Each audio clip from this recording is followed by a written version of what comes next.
Essa mudança e variação de pH é importante para a saúde das nossas células. Você vai falar, opa, agora é nomezinho estranho, lisossomo. Lise significa quebra e somo corpo. Então os lisossomos são corpos que quebram. Também o lisossomo é envolto por membrana. Então você vai falar, tá, envolto por membrana. Na membrana eu tenho lipídios e proteínas. Membrana. Essa membrana é única. Essa membrana, teoricamente, está aqui. Ela é formada por uma bicamada de fosfolipídio e também por proteínas. Quando eu separo aqui no interior, tinha um pH de aproximadamente 5. Diferentemente do meio extracelular, que tem um pH aproximadamente 7, 7,2. Então a gente tem uma mudança de pH. Aqui no interior dos lisossomos, nós temos um conjunto de diferentes enzimas denominadas de hidrolases ácidas. A Universidade Federal do Paraná já perguntou para nós em questão discursiva qual era o nome dado às enzimas no interior do lisossomo. Juro pela minha filha que a Universidade Federal do Paraná fez essa cobrança. Você vai falar, opa, ele perguntou um nome dado às enzimas no interior? Eu vou falar sim. E eu vou chamar de hidrolases ácidas.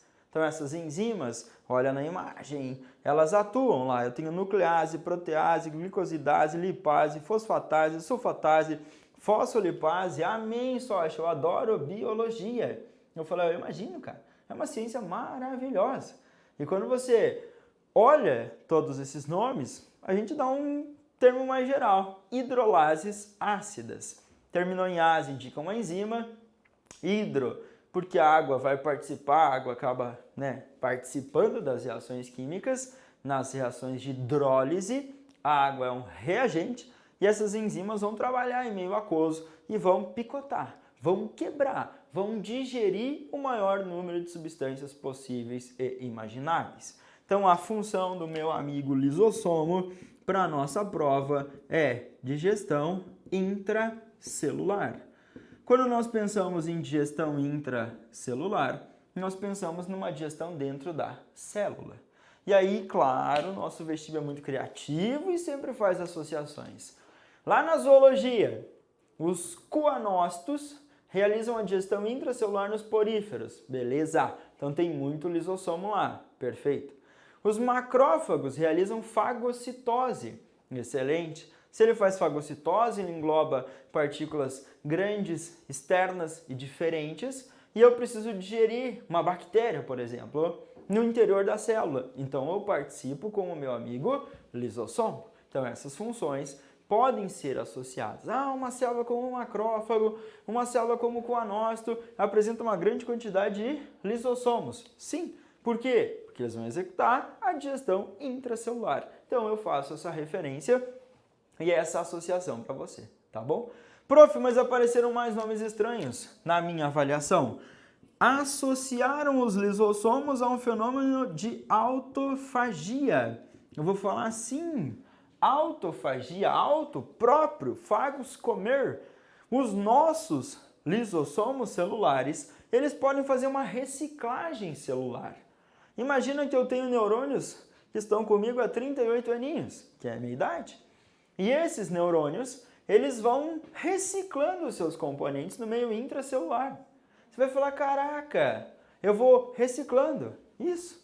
Como se fosse uma reforma. Você mora na sua casa há 30 anos, mas aí quebrou uma parede, construiu outra parede, não tinha piscina, colocou a piscina, não quero mais piscina, tirei a piscina, e eu vou reformando, está ali no mesmo lugar, vai mantendo a sua funcionalidade, vai mantendo a sua família. No meu neurônio, ele pode fazer uma reciclagem geral no interior celular, graças a esse fenômeno de autofagia. Nós pensamos antes no macrófago, fazendo fagocitose. Então, eu vou pensar em associar no vestíbulo a heterofagia.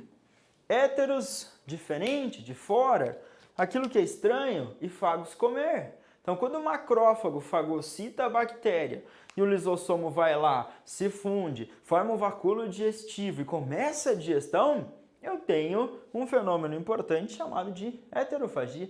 Eu estou degradando, comendo coisas que são estranhas ou diferentes à célula. Então, essas palavrinhas foco na missão são importantes para a associação com os lisossomos, os corpos que quebram. Lembrando que se são organelas, se são todos esses componentes, eu tenho células eucarióticas. Lembrando que alguns vestibas fazem a comparação direta entre célula vegetal e célula animal. As células vegetais não apresentam lisossomos. A célula vegetal tem um grande vacúolo succelular e lá existem muitas enzimas que farão esse papel de digestão ou degradação. Então, aqui a gente fica focado nessa digestão e nesses processos na célula animal. Então a gente vai ter essa associação. Ah, eu vi uma ameba fagocitando e realizando digestão, um paramécio, que são protozoários. Eu também vejo a participação dos lisossomos. O foco para a prova é não ser encontrada a estrutura chamada lisossomo nos vegetais, tá bom? Fica lá no interior do vacúolo. Então, essa estrutura é chamada lisossomo. Você vai falar, opa, eu tenho mais alguns componentes celulares. Rapidinho, a gente vai falar e vai pensar numa extensão de alguns componentes. 6. Você vai falar, eu já ouvi falar em peroxissomos. Peroxissomos. Eles são bolsinhas que lembram os lisossomos. Bolsinha, uma bolsinha, ele degrada peróxido, degrada os peróxidos. Geralmente no metabolismo celular, nós conseguimos ter a formação de peróxidos. O famosão lá da minha amiga química, H2O2. Então, água oxigenada. E o peroxissomo também, uma bolsinha assim. No seu interior existe uma enzima chamada catalase. E essa catalase, ela degrada os peróxidos.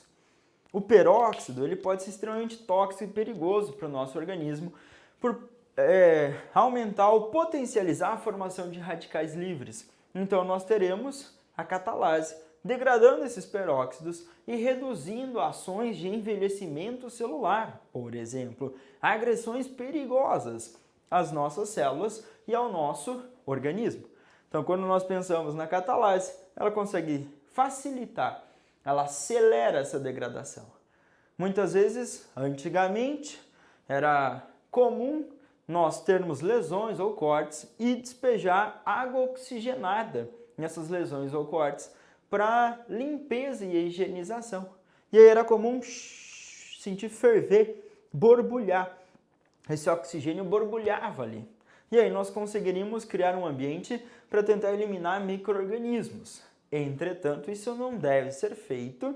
Entretanto, isso já foi eliminado dos mecanismos ou das áreas da saúde, porque esses peróxidos, mesmo ali, essa água oxigenada, ela é cancerígena, ela é preocupante e ela causa algumas lesões muito severas no nosso organismo. Mas é só para você ter uma ideia da participação desses peróxidos. Lá nos vegetais existem os glioxissomos. E os glioxissomos, eles têm enzimas que convertem lipídios em açúcares, fazendo o papel dessa estrutura. Esse peroxissomo seria um glioxissomo lá na célula vegetal. Muito nome legal para essa tal de biologia celular. Quando nós pensamos nessa degradação, a gente vê no vegetal a conversão de lipídios em carboidratos, para daí sim serem consumidas pelas células embrionárias. O que mais que nós identificamos numa célula? Você vai falar, opa, eu tenho mitocôndrias. As mitocôndrias, elas terão uma participação muito importante. Você fala, do que é feito o peroxissomo? Aqui, ó, bolsinha, membrana. Do que é feita uma mitocôndria? Foco na imagem. Uma mitocôndria é feita por uma estrutura também. E ainda você vai ver uma dupla membrana. Observe aí na imagem que existe uma membrana interna e uma membrana externa na nossa amiga mitocôndria. Aqui, ó, numa imagem de microscopia eletrônica de transmissão, membrana externa e essa mais aqui, uma membrana interna. Nós conseguimos identificar aqui externa e essa mais no interior. Então eu tenho uma mitocôndria. Lembrando que isso é microscopia eletrônica de transmissão, aumentando várias vezes para eu identificar. Você vai falar, cara, direciona para mim e o que cai? A mitocôndria está associada ao processo de respiração celular aeróbica, que é a síntese de energia, ATP, para a nossa atividade celular. Entretanto, todavia, a prova pode ser bem específica e falar para você, olha, a mitocôndria está associada à realização do ciclo do ácido cítrico ou ciclo de Krebs e também está associada a um fenômeno chamado fosforilação oxidativa. Então essas duas etapas da respiração celular aeróbica são apontadas pelo Enem, pelos vestibulares, para função das mitocôndrias. Quando nós pensamos na fosforilação oxidativa, também eu tenho uma etapa que fosforila, dá fósforo, oxidativa, na presença de oxigênio. Então são nomes estranhos. Você vai falar, ô sócio, cadeia respiratória. Falar isso aí. A cadeia respiratória é a cadeia transportadora de elétrons. Então vai transportando os elétrons e aí vai ocorrer essa fosforilação oxidativa.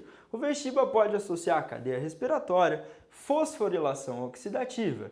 Quando nós pensamos na mitocôndria, esse fenômeno ocorre na crista, que é o que são dobrinhas, extensão da membrana interna, porque lá existem proteínas específicas. Quando nós pensamos no ciclo de Krebs, ou ciclo do ácido cítrico, ou ciclo do ácido tricarboxílico, ou dos ácidos tricarboxílicos, amém, biologia! Eu vejo nessa região aqui, ó, chamada matriz mitocondrial. Desculpa, vai aparecer a imagem para você nessa região chamada matriz mitocondrial. Então, essa região chamada matriz mitocondrial, esse espaço aqui, esse de dobras internas, da membrana interna, nós conseguimos fazer a identificação. Você vai falar, me perdi, eu consegui identificar basicamente a porção da mitocôndria e nessa estrutura da mitocôndria, esse espaço interno, a gente consegue identificar acá, no espaço interno, o ciclo do ácido cítrico tricarboxílico ou ciclo de Krebs. Volta para mim. Quando nós pensamos nas etapas, nós teremos outros encontros e aí a gente vai trabalhar todo o processo de respiração celular e aí a gente vai ver detalhadamente também aspectos importantes dessa tal respiração. Mas o primeiro passo, a primeira informação pertinente é mitocôndria. Participa desses dois, muito bem. Síntese de adenosina trifosfato. Tanto o ciclo de Krebs quanto a fosforilação oxidativa realizam síntese, produção, construção de ATP, ou adenosina trifosfato. Esse ATP, ou adenosina trifosfato, é a moeda energética em nível celular. Então, o meu vestibular associa mitocôndria, síntese ATP, perfeito. Retículo liso, síntese de lipídios, perfeito. Rugoso, síntese de proteína, perfeito. Complexo de Golgi, o aparelho de Golgi, o Golgiossomo, secreção celular, perfeito. Ribossomo, síntese de proteína, que geralmente fica na estrutura celular, não é exportada, não é direcionada para a membrana, vai ser utilizada ali naquele espaço todo chamado citosol. Membrana plasmática vai realizar a permeabilidade seletiva, individualizar os seus espaços. E aí, eu gostaria de citar mais uma, para a gente encerrar algumas ideias de componentes celulares, que é ou que são os centríolos. Você vai falar, opa, centríolo, professor, existe numa célula e é importante porque organiza esses microtúbulos ou auxilia a organização e essas unidades chamadas de microtúbulos. Centrosomo com um par de centríolo ali, e essa estrutura celular, que é o centríolo, ele também não apresenta membrana. Então, por isso que eu coloquei componentes celulares. Nesse componente celular, denominado de centríolo, nós não teremos uma extensão específica de membrana. Não tendo a extensão específica de membrana, nós pensaremos como componentes tubulares os nossos amigos centríolos. Então, o centríolo, componente tubular, vai falar está aqui, essa estrutura tubular está aqui, essa estrutura tubular se encontra aqui. Esses centríolos, eles são formados por unidades denominadas de microtúbulos. Os microtúbulos, como o nome sugere, são túbulos muito, mas muito pequenos. Aqueles azuizinhos que apareciam na imagem anterior. E aqueles tubinhos são formados por uma proteína chamada tubulina. Então, essa tubulina é uma proteína, muito bem. Essa proteína é a principal componente dos microtúbulos, vai tendo uma polimerização deles, e é a principal componente desse tal de centríolo. Então, o meu vestibular pode direcionar a tubulina, formando essa unidade chamada microtúbulo, que compõe essa unidade chamada centríolo. Excelente, então essa é a composição. Aqui eu não tenho membrana envolvendo o centríolo. Quando nós pensamos nele ainda, eu penso na formação de alguns componentes. Você vai olhar para o ser eucarioto e associar a origem dos cílios à origem dos flagelos. Lá na tuba uterina existem células ciliadas. Lá na traqueia, no meu sistema respiratório, células ciliadas. Então, a origem é a partir desse centríolo. No espermatozoide existe um flagelo. Aquela estrutura alongada, movimentação, é originada a partir do centríolo. Quando nós pensamos ainda na divisão celular, ocorre a formação de um fuso, chamado de fuso mitótico ou fuso acromático. E esse fuso ele é importante para arrastar as estruturas cromossômicas para os polos opostos celulares. Então, o fuso mitótico ou fuso acromático vai se prender na região do centrômero e lá nós teremos proteínas que formam o cinetócoro, fiozinho prende, nós temos o encurtamento e a separação dessas unidades. Então, a gente consegue fazer a identificação nessa unidade chamada de centríolo. Então, o centríolo existe nas unidades ou células eucarióticas. Não são todas. Nós temos aí fungos, nós temos gímenos e angiospermas, que basicamente a gente não encontra esses componentes. Mas o vestibular direciona para o mundo animal. Então ele vai direcionar para a estrutura tubular, não é envolto por membrana, principal proteína componente é a tubulina, forma esses microtúbulos e executa essas funções. Então eu gostaria dessa lembrança. Quando nós pensamos nos componentes celulares ainda, para a gente encerrar num que é campeão e aparecer em prova, está ali na sua imagem o cloroplasto para célula de alga, para a célula vegetal, executar um fenômeno chamado de fotossíntese. Então a gente vai pensar nessa estrutura bonita e verde, legal, e a gente vai associar algumas funções importantes. Você vai falar, opa, cloroplasto, número 9, tá aqui. Cloroplasto, cloros e plastos. Uma bolsinha basicamente verde. Por quê? Volta para a imagem. Essa bolsinha verde, que a gente está identificando aí na célula cloroplasta, ela vai apresentar uma proteína sensível à luz, denominada de clorofila. Quando você analisar essa clorofila, uma proteína sensível à luz, muito importante para um fenômeno chamado fotossíntese. Composição, vai para a nossa sequência. Dupla membrana. Cloroplastos e mitocôndrias são envoltos por uma dupla membrana. Muito bem. Essa dupla membrana, ela sugere para sua prova a endossimbiose. Então, uma teoria que vai falar para nós que cloroplastos e mitocôndrias eram procariotos primitivos, que foram fagocitados pela célula eucariota em desenvolvimento nos mares primitivos. E aí, eu vejo ainda DNA próprio nos cloroplastos, nas mitocôndrias. Eu vejo uma dupla membrana, eu vejo um comportamento que lembra seres primitivos procariotos. Então, a teoria da endossimbiose vai deixar para nós esse recadinho legal de que cloroplastos e mitocôndrias eram micro-organismos primitivos que começaram a viver em associação mutualística com a célula eucariótica em desenvolvimento nos mares primitivos. Voltando para a nossa função e para o nosso foco principal, olha a imagem. No cloroplasto, membrana externa, membrana interna, e eu tenho lá dentro do interior bolsinhas. E essas bolsinhas são os tilacoides.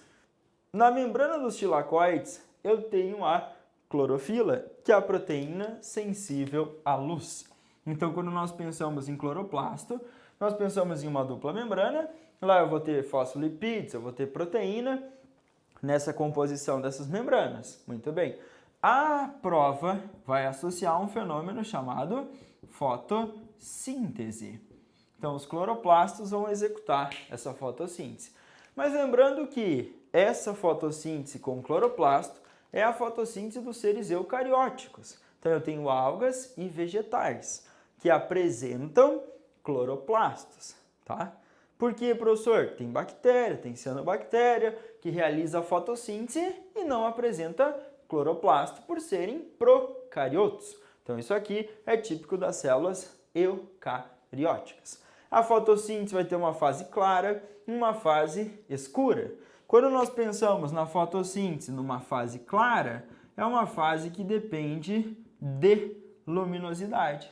E ela vai ocorrer na membrana desses tais tilacoides. Então, a gente vai ter uma associação com ele. Tem uma fase chamada de fase escura, também conhecida como química, que não depende de luz. E essa fase escura vai ocorrer no estroma. E de escura, e de estroma. Escura, estroma, estroma, escura. Então, volta para a minha imagem. Nesse espaço aqui, nós temos o estroma. E nesse espaço, nós temos uma enzima em grande quantidade na natureza, chamada rubisco. E ali nós teremos a fase escura do processo fotossintético. Nós temos as bolsinhas, e essas bolsinhas são os tilacoides. Na membrana dos tilacoides, a clorofila, e ali nós temos a síntese, ou a participação, da luz num processo chamado fotossíntese. O componente celular de número 10 é o citoesqueleto. Você vai falar, opa, cito vem de célula e esqueleto de sustentação. Se nós olharmos para a figura, a gente vai conseguir identificar aqueles microtúbulos. Nós conseguimos identificar filamentos intermediários e ainda os filamentos de actina. Olhe que esses filamentos formam um emaranhado, formam uma grande rede de sustentação na estrutura da célula. Então a gente vai pensar no citoesqueleto. E a composição para a minha prova é microtúbulo, aquele que era feito a partir da proteína tubulina. Nós teremos ainda estruturas denominadas de filamentos intermediários, por causa dessa espessura. Os microtúbulos são os mais espessos, mais grossos, têm o maior diâmetro. E nós pensaremos ainda nos microfilamentos, ou filamentos de actina. Esse microfilamento é o que tem o menor diâmetro, é o menos espesso, e essa actina é uma proteína contrátil. Então, microtúbulo, filamentos intermediários e microfilamentos. Geralmente, olha a imagem de novo, esse microtúbulo tem um maior diâmetro, está apontado ali em azul para nós. Esse filamento de actina mais fininho e esse filamento intermediário que vai dar suporte e sustentação. Tanto que embaixo eu já coloquei aqui para nós, função. Opa, o citoesqueleto, ele garante uma sustentação celular. O citoesqueleto mantém a forma das diferentes células. Se nós identificamos, por exemplo, um neurônio tem um formato muitas vezes típico. Esse neurônio aparece em desenho para a prova, olha que bonitinho. Esse é um neurônio multipolar, extremamente comum, e esse neurônio mantém esse formato graças à estrutura do citoesqueleto. Nas células musculares, a contração muscular ela vai acontecer pelo deslizamento dos filamentos de actina sob miosina. Nós temos movimentos ameboides da célula, por exemplo, na fagocitose. O macrófago vai se deslocando por esses movimentos ameboides e nós temos a participação desses filamentos de actina do citoesqueleto. Então, o citoesqueleto, célula, e o esqueleto é a estrutura de função sustentação. Então, essa visão geral eu gostaria que você tivesse em relação a esse componente. O componente de número 11 para nós vai ser um núcleo celular. E aí, obviamente, você vai pensar na separação entre células procarióticas e eucarióticas. Você vai falar, Sost, procarioto, ausência de núcleo, antes do núcleo, e eucarioto com núcleo.